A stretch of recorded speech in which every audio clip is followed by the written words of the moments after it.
예수님을 믿는 사람에게는 능력이 있죠. 어떤 능력이 있느냐? 그것은 세상 사람들하고는 조금 다른 능력인데 어떤 능력이냐? 그것은 바로 하나님을 향한 소망이라는 능력이 있습니다. 그래서 모든 사람들이 소망을 가지고 살아가는 것 같습니다.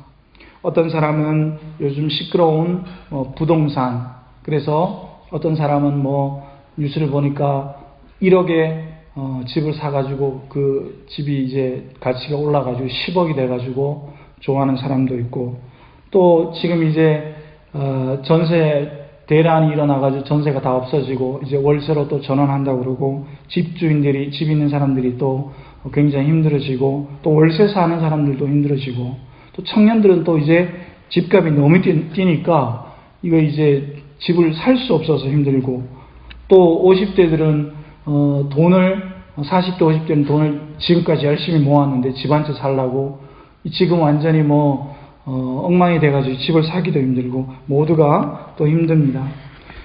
우리 모두는 소망이 있습니다.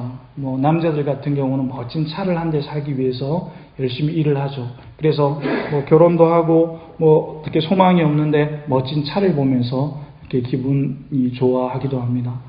또 멋진 집을 한 채 사서 또 집을 가꾸면서 사는 것도 소망이 될 수가 있습니다. 그런데 세상의 사람들은 그렇게 소망을 가지고 삽니다. 그런데 우리는 어떻게 소망을 가지고 살아야 하느냐? 우리도 똑같은 그런 소망을 가지고 살 수도 있죠. 그런데 좀 다른 소망이 있어야 하는 것입니다. 예수 믿는 사람들은. 그것이 뭐냐? 하늘 소망을 가지고 사는 사람들은 무엇이 다른가? 그것을 오늘 본문이 말씀하고 있습니다. 세상에서는 어려움을 당하면 얘기를 합니다. 고난에 빠지면 어려움에 당하면 아유 저 사람 인생이 망가졌네 이렇게 얘기를 합니다. 어떤 심리학자들은 이런 말을 하기도 합니다. 어렸을 때의 가정 환경 가운데 아주 어릴 때 부모님으로부터 받은 그 환경 때문에 그것이 몸에 배어가지고 3살 버릇 80까지 간다. 그거와 같이 인생을 그렇게 사는 거야. 그래서 환경이 중요해. 어릴 때 힘든 시간을 지내와서 그렇게 지금 힘든 거야 라고 심리학자들은 또 얘기를 합니다. 그런데 예수 믿는 사람들은 고난당하는 중에, 어려움 당하는 중에 인내하는 사람들입니다. 인내할 수 있는 능력이 있어서가 아닙니다. 인내력이 좋고 잘 견디고 이 인내심이 많아서 그런 게 아닙니다. 하나님의 은혜가 있기 때문에 인내할 수 있는 능력이 있는 것입니다. 그래서 고난이 즐거운 사람은 없죠. 이렇게 비가 많이 오고 고통당하는데 즐거운 사람이 누가 있습니까? 그 사람은 이상한 사람이죠. 우리가 고난을 당하면 모두가 힘든 것입니다. 그러나 하나님의 은혜를 깨닫고 있기 때문에 그것이 기쁨이 되는 것입니다. 고난이 고난이기 때문에 즐거운 것이 아니라 고난 중에 하나님이 함께 하신다는 것을 알기 때문에 내가 고통스럽지만 기쁨이 되는 것입니다. 여러분 우리가 3절을 다 같이 한번 읽어보겠습니다. 3절 시작.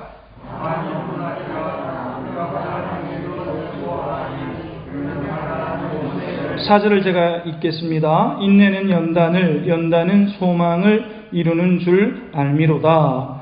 그래서 3절에 우리가 환난 중에 즐거워한다. 이 기독교인들이 미쳤나? 기독교인들이 이렇게 비가 많이 와는데 왜 이렇게 기뻐하지? 이렇게 생각할 수 있다는 거예요. 그런데 환난이 우리 가운데 인내를 길러준다는 것입니다. 인간적인 인내를 얘기하는 게 아니에요. 이거는 인내가 또 연단을 우리를 계속해서 단련시킨다는 것입니다. 이 연단이 결국 하늘을 바라보는, 하나님을 바라보는 소망을 만들어준다는 것입니다. 그래서 예기치 못한 재난이 올해 왔잖아요. 올해처럼 이런 재난이 오는 건 정말 드문해잖아요. 100년 만에 한 번 온다는 이 코로나 바이러스가 왔고, 지금 역대급 지금 호우 비가 와가지고 장마가 길어져서 50여일이 지금 비가 내리고 있어요. 그리고 지금 뭐 남부는 뜨거운데 또 중부는 또 비가 많이 오고 또 이제 내일이면 또 태풍이 또 우리나라에 또 닥친다고 합니다. 역대급이죠, 정말로. 그래서 이 고통이 지금 오고 있는 겁니다. 자, 그러면 믿는 사람들은 어떠해야 하느냐? 힘들지 않은 사람은 없는 것입니다. 그러나 이 고난 가운데 즐거울 수 있느냐? 기쁠 수가 있느냐? 3절은 우리가 환난 중에도 즐거워한다. 그것은 뭐냐? 재난이 닥치는데 이 재난 때문에 즐거운 것이 아니다. 재난이 닥치고 어려움이 오고 슬픔이 있지만 우리 가운데 슬픔을 억누르고 참고 견디라는 말이 아닌 것입니다.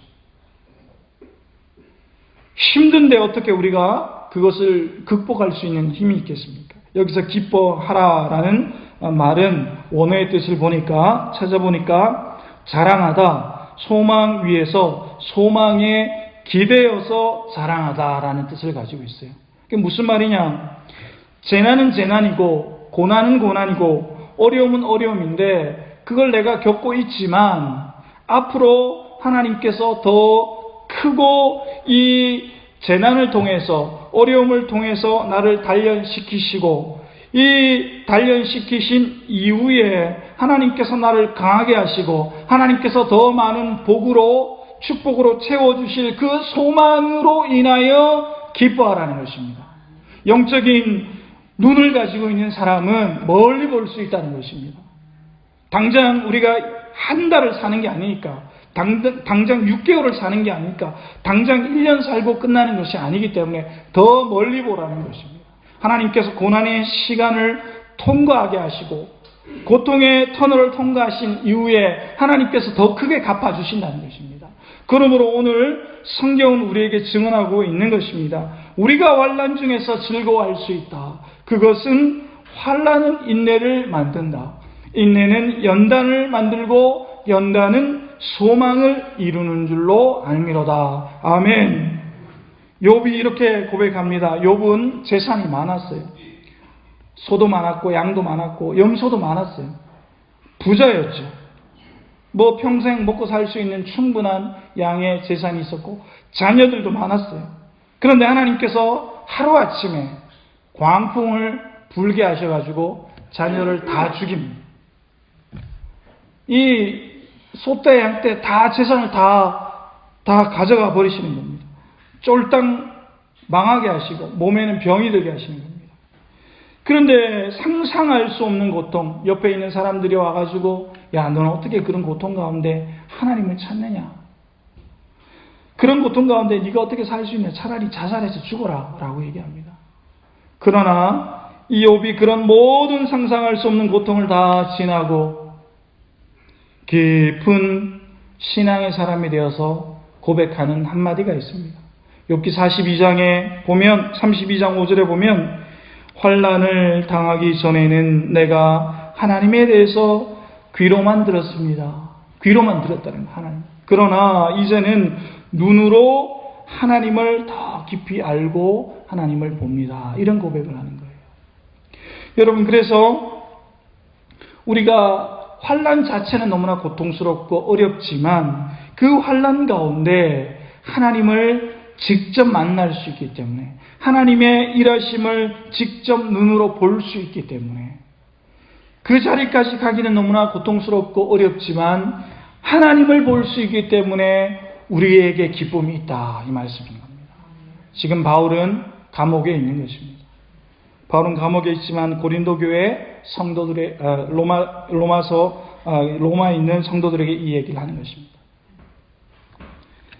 여러분, 자 보세요. 그럼 소망의 근거가 뭐냐? 기쁨이 있으면 그 근거가 있어야 되잖아요. 뭐 자녀가 잘 되든지 돈을 많이 벌었다든지 좋은 집을 얻었다든지 근거가 있어야 되잖아요.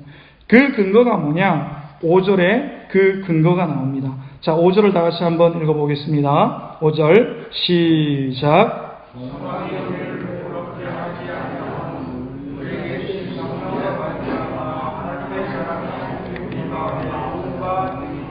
여러분, 소망이 우리를 결코 부끄럽게 하지 않는다는 겁니다. 우리가 예수를 믿으면서 똑같이 환난을 당하지만 우리가 소망을 가지고 살아간다. 그런데 이 소망은 허무한 게 아니다.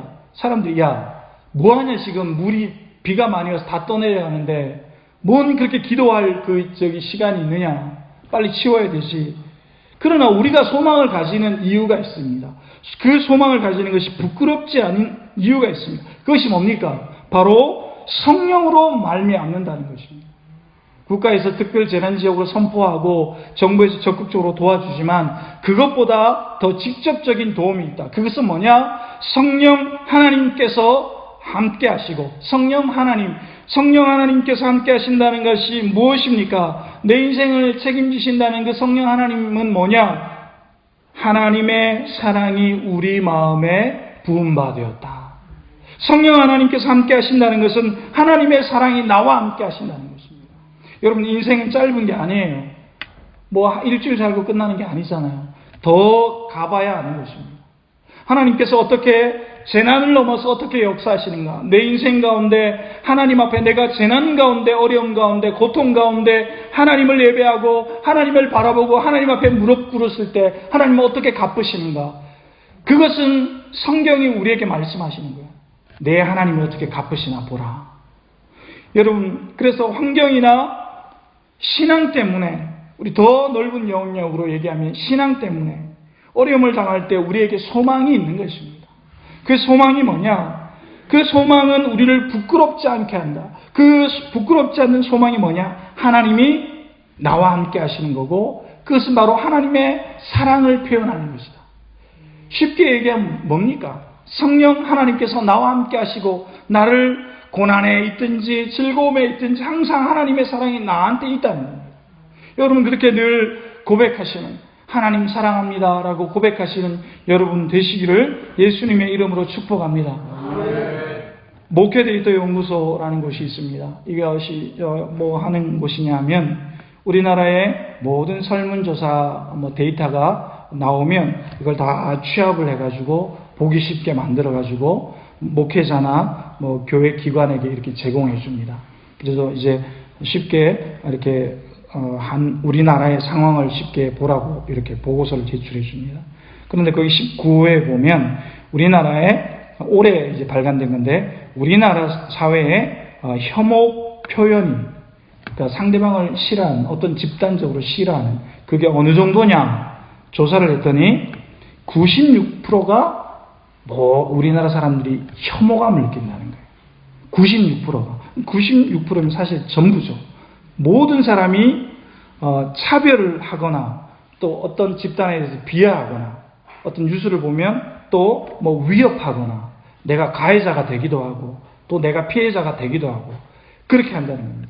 우리나라 사회 안에 이 혐오 표현을 하는 사람들이, 혐오감을 느낀다는 사람이 96%가 된다는 겁니다. 일반 국민은 69%가 이 혐오적인 이야기를 들었거나 보았다고 답변을 했습니다. 최근 1년 동안 기독교인들을 조사했더니 기독교인들은 한 68%, 그러니까 혐오적인 표현을 경험했던 사람, 그런 현장에 있었거나 혐오스러운 말을 들었던 사람은 기독교인들은 68%고 비기독교인은 71%에 해당된다고 합니다. 그렇게 많이 그러니까 거의 한 70%가 되는 거죠. 비기독교인이나 기독교인이나 혐오적인 자기를 싫어하는 말이거나 특별히 기독교인들 같은 경우는 또 이제 코로나 사태 때 기독교 교회에서 코로나가 이렇게 번진다, 그렇게 욕을 먹는 경우가 지금 많이 있죠. 바이러스나 홍수나 자연재해가 닥치면 우리나라 사람들의 특성이 하나가 있는데 누구 탓으로 잘 돌리는 거 좋아하죠. 그러니까 누구 한 사람이 이번에 또 이제 수초섬을 지키기 위해서 이렇게 사람들이 가서 막 열심히 일을 했는데 책임을 지지 않는 기관들이 있잖아요. 우리는 책임 없다, 지시하지 않았다, 이렇게 하는 겁니다. 그러니까 지금 또 막 이제 안 좋은 여론이 막 일어나죠. 누군가가 항상 책임을 져야 하는 거죠. 바이러스와 홍수와 또 자연재해가 일어나면 옛날에도 그랬고 로마 시대에도 그랬고 항상 누구 탓을 하는 것입니다. 그런데 기독교인들은 이런 상황에서 더 이제 비난을 받죠. 그런데 우리는 어떻게 소망을 가지고 이렇게 살 수가 있느냐?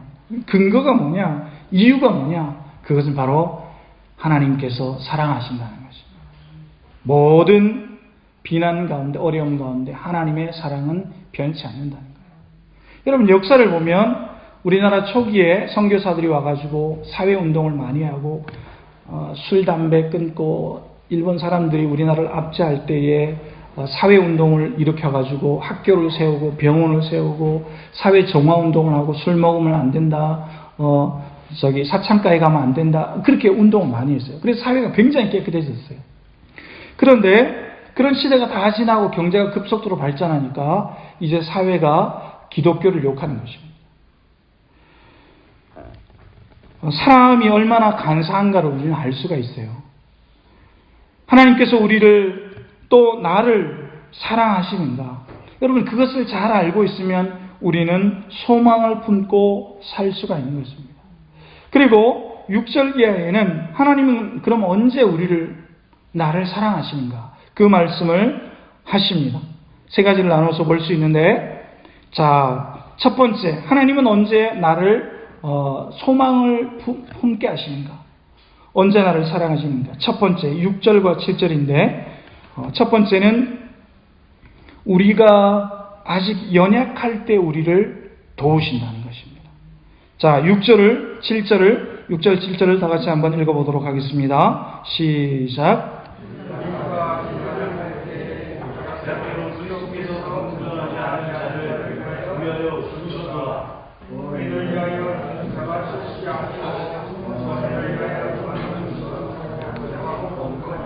하나님이 우리를 사랑하시는 것을 어떻게 알 수 있느냐? 고난 가운데, 재난 가운데 우리가 어떻게 소망을 품을 수 있느냐? 그것은 첫 번째, 우리가 가장 연약할 때, 아직 연약할 때에 우리를 하나님께서 경건하지 않는 자를 위해서 죽으셨다는 것입니다. 우리가 가장 연약한 모습으로 있을 때, 우리가 잘난 것도 아니고 경건한 것도 아닌데 바로 그때 하나님께서 죽으셨다는 것입니다. 그 하나님이 예수님이라는 것입니다. 그래서 내가 가장 약할 때, 특별히 내가 가장 경건하지 못할 때, 내가 신앙생활도 하지 못하고 뭐 예수를 믿는 둥 마는 둥 내 마음대로 살아갈 때, 경건하지 않지만 하나님은 나를 위해 죽으셨다는 것입니다. 여러분, 의인들을 위해서 누군가가 죽을 수 있어요. 7절에 보니까 의인을 위하여 죽는 자가 쉽지가 않다. 간혹 있죠. 선인을 위하여 용감히 죽는 자가 가끔은 있다. 그런데 여러분들, 경건하지 않는 사람, 모두가 칭찬하지 않는 사람, 모두에게서 비난받는 사람, 인정받지 않는 사람, 이것을 통틀어 경건하지 않는 자다라고 말씀하시죠. 누굽니까? 해코지를 받는 사람. 그 사람을 위해서 누가 죽을 수 있는가? 예수 그리스도께서 죽으셨다.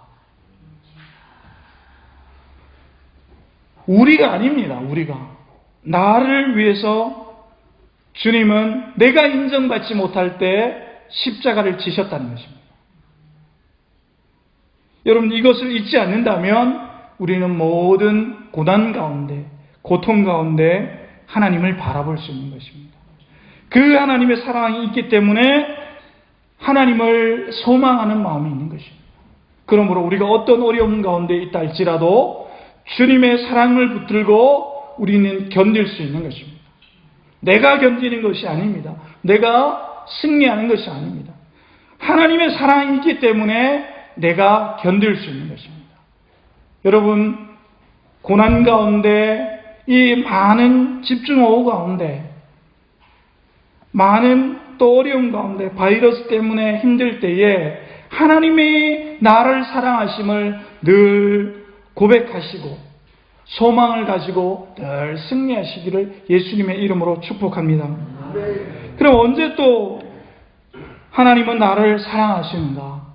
8절에 그 말씀을 하십니다. 8절을 다 같이 한번 읽어보도록 하겠습니다. 8절 시작. 우리가 아직 죄인 되었을 때 그리스도께서 우리를 위하여 죽으심으로써 하나님께서 우리에 대한 자기의 사랑을 확증하셨느니라. 이렇게 말씀하십니다. 우리가 죄인 되었을 때에 그리스도께서 우리를 위하여 죽으셨다. 그리고 하나님께서 우리에 대한 자기의 사랑을 도장을 찍으셨다. 이렇게 말씀합니다. 야, 내가 너 사랑해. 우리는 말로 이렇게 할 수 있어요.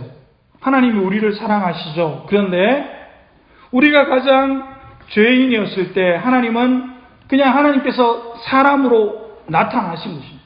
그리고 내가 말로만 안 할게. 야, 내가 100마디 말로 안 한다. 내가 행동으로 보여줄게. 그리고 이게 내가 너를 사랑하는 거야. 그리고 당신의 목숨을 던져버리신 것입니다. 십자가에 못 박혀 죽으신 것입니다.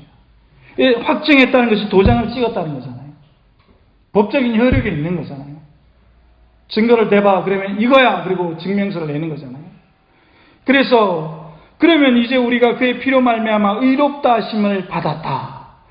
하나님께서 죽으셨기 때문에, 하나님께서 직접 오셔서 죽으셨기 때문에 내가 이제 의롭다라고 선언이 된 것입니다. 법적 효력이 생긴 것입니다. 그래서 그것 때문에 내가 구원을 받는 것입니다.